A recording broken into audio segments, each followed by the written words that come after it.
লক্ষ্য করছে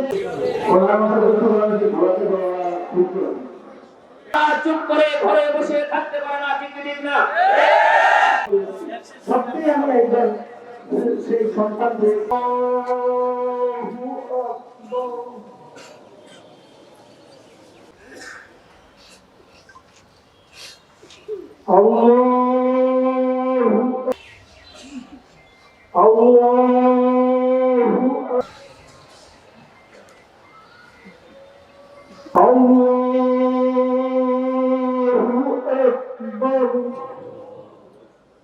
السلام عليكم ورحمة الله السلام عليكم ورحمة الله আপনার প্রিয় কাপড়ের যত্নে এলো এনজাইম সমৃদ্ধ Arik silver wash detergent powder 500 গ্রাম মাত্র 70 টাকা। প্রিমার্ক। আপনারা জানেন যে গতকালকে ভোলায় একটি মর্মান্তিক নৃশংস হত্যাকাণ্ড হয়েছে।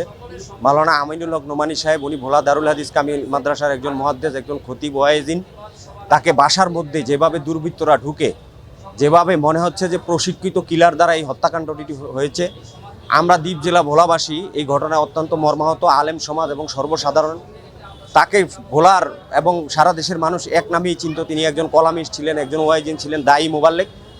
আজকে দেখেন আইন শৃঙ্খলা বাহিনী চেষ্টা করতেছেন, এখনও কুলু বের করতে পারেন নাই। আমরা যার জন্য আজকে ভোলা দারুল হাদিস কামিল মাদ্রাসা 11টার সময় বসেছি।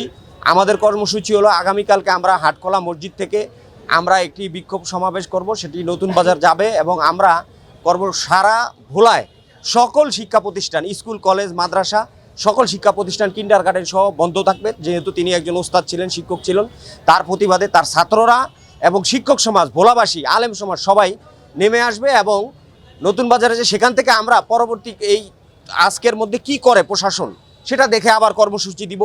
যদি তারা 24 ঘন্টার মধ্যে ব্যর্থ হয় তাহলে এই বিশিষ্ট আলেমের যারা ছাত্র আছেন, যারা সহকর্মী আছেন, ভোলাবাসী আছেন, আমরা যে তৌহিদি জনতার যে ব্যানার করেছি সেটা আমরা বৃহত্তর কর্মসূচি দিতে বাধ্য হব।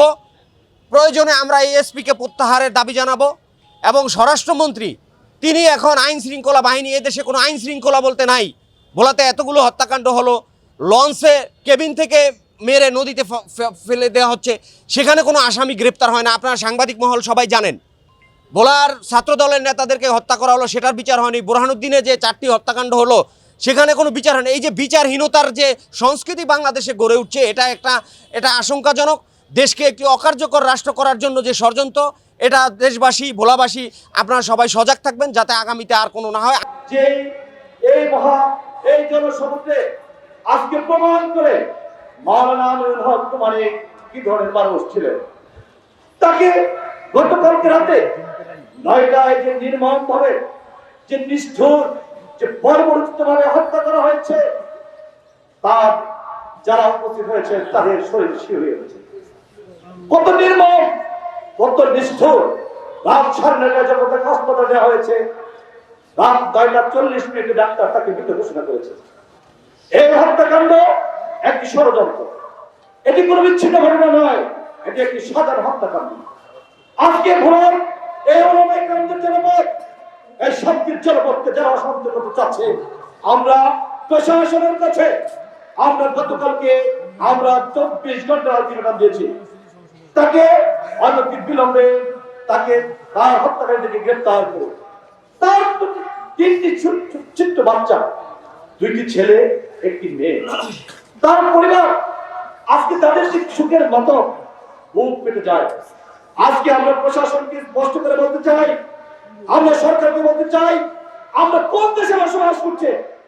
আজকে একজন মানুষ, একজন আলেম তার নিজ ঘরে আর নিরাপদ নয়, তার ঘরে তাকে হত্যা করা হচ্ছে। আমরা দেখছি সেনাবাহিনীকে ম্যাজিস্ট্রেসি পাওয়ার দিয়ে মাঠে নামানো হয়েছে। আমরা তো ওলার পথে ওলার সেনাবাহিনীকে দেখিনি। তারা কি করে? তার দেশ থেকে এইভাবে ছেড়ে দিয়ে আজকে ঘরে ঘরে মানুষ হত্যা, খুন, মানুষের আজকে নিরাপত্তা নেই। এভাবে একটা দেশ চলতে পারে না। আজকে আমরা আমিনুল হক নোমানীর এই মৃত্যু দিনে আমি তার রূহের মাগফিরাত কামনা করছি মহান রব্বুল আলামিনের কাছে। তাই প্রার্থনা করছি মহান রব্বুল আলামিন যেন তাকে জান্নাতুল উচ্চ মাকাম দান করে।